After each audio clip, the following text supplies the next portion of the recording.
Most people trying to study for the PMP exam try to memorize all the tools, but the ones that actually understand what those tools are for and when to use them, well, that right there is a total game changer. Today, I'm going to focus on predictive projects. So think construction projects, think large IT implementations, infrastructure rollouts, and I'm going to break it down by the 5 process groups because hello, every visual tool you need lives in those different process groups. So starting with initiating.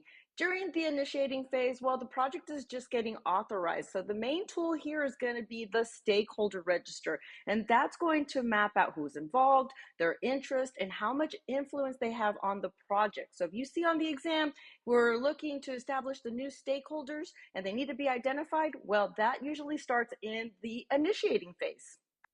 Moving on to planning, and this is where a lot of the tools live because this is where we're building out the project roadmap. So first we have the work breakdown structure, the WBS, and this is going to include the entire project scope, but it's going to break it down into manageable size pieces. If you don't have a work breakdown structure, well, then you don't even know what you're going to build yet. Then we have the Gantt chart, and this is one of the most popular ones. This is where we put the work on a timeline, and that's going to show the sequencing, the dependencies, and your schedule baseline.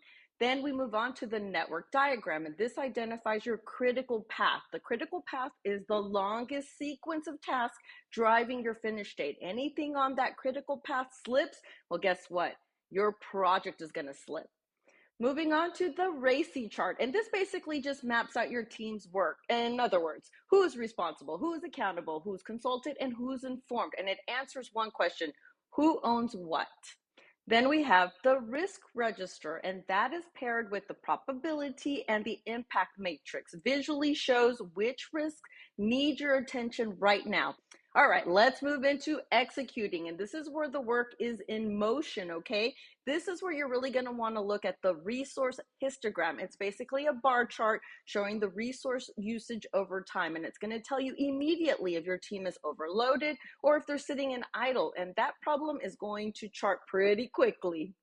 Next, we have monitoring and controlling, and this is where your project is running, and now you have to prove that it's actually on track. And one of the biggest tools that is used is earned value management, most powerful for performance, okay? It's going to combine your scope, your schedule, and your cost into 3 numbers: your planned value, your earned value, and your actual cost, telling you if you're ahead of schedule, are you behind, are you over budget, are you under budget, all on the same time. This is the visual form of the S-curve as well. The S-curve, it's just a line graph, but it's going to plot all 3 over time. And if your actual cost line climbs over the planned value, Houston, we have a problem.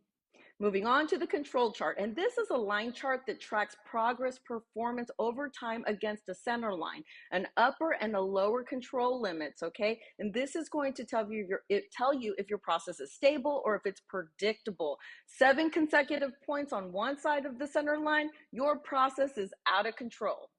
Next, we have the Pareto chart, and this is both a bar and a line chart used in quality management to rank defects from largest to smallest impact. And it's going to have a cumulative line showing overall effect across the project.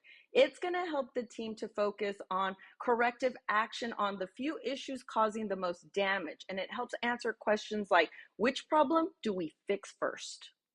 Then we have the Fishbone diagram, also known as the cause and effect. And when you look at it visually, it looks like a fish skeleton, and the head is actually where the problem sits. And the possible causes, well, those are going to branch off onto the bones. When a problem keeps coming back, this is how teams stop treating the symptom and they find the real issue. Last but not least, we have closing. And during the closing phase, we are wrapping up the project, and the only visual tool that we're going to have here is going to be lessons learned register. Can either be like in a tabular form or document based, and it's going to capture what worked, what didn't work, and why. Look, exam questions may ask where you are in the project and what do you do next. And now you are going to know which tool belongs where and exactly why. Save this video, share it with someone else that's also studying, and hey, let's help everyone get across the finish line so they can get PMP certified. Thanks.